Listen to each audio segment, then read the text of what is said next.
មានរឿងអស្ចារ្យមួយចំនួនទាក់ទងជាមួយនឹងទឹកដោះម្ដាយបើសិនជាអ្នកទាំងអស់គ្នាបានដឹងប្រកាសជាស្រែកថា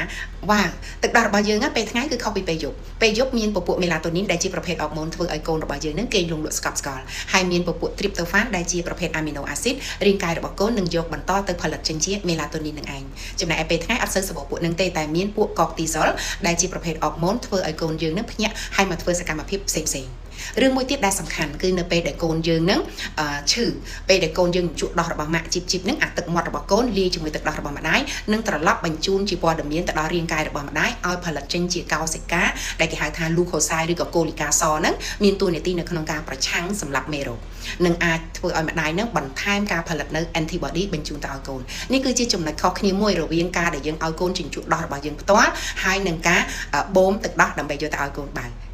ទាំងអស់នេះគឺជាចំណុចពិសេសនៃទឹកដោះរបស់ម្ដាយដែលទឹកដោះគោមិនអាចធ្វើមកបានដូចទេទោះបីជាទឹកដោះគោនោះមានតម្លៃថ្លៃប៉ុណ្ណាក៏ដោយព្យាយាមស៊ូៗទាំងអស់គ្នាណាដើម្បីកូនយើងស្រឡាញ់អ្នកទាំងអស់គ្នា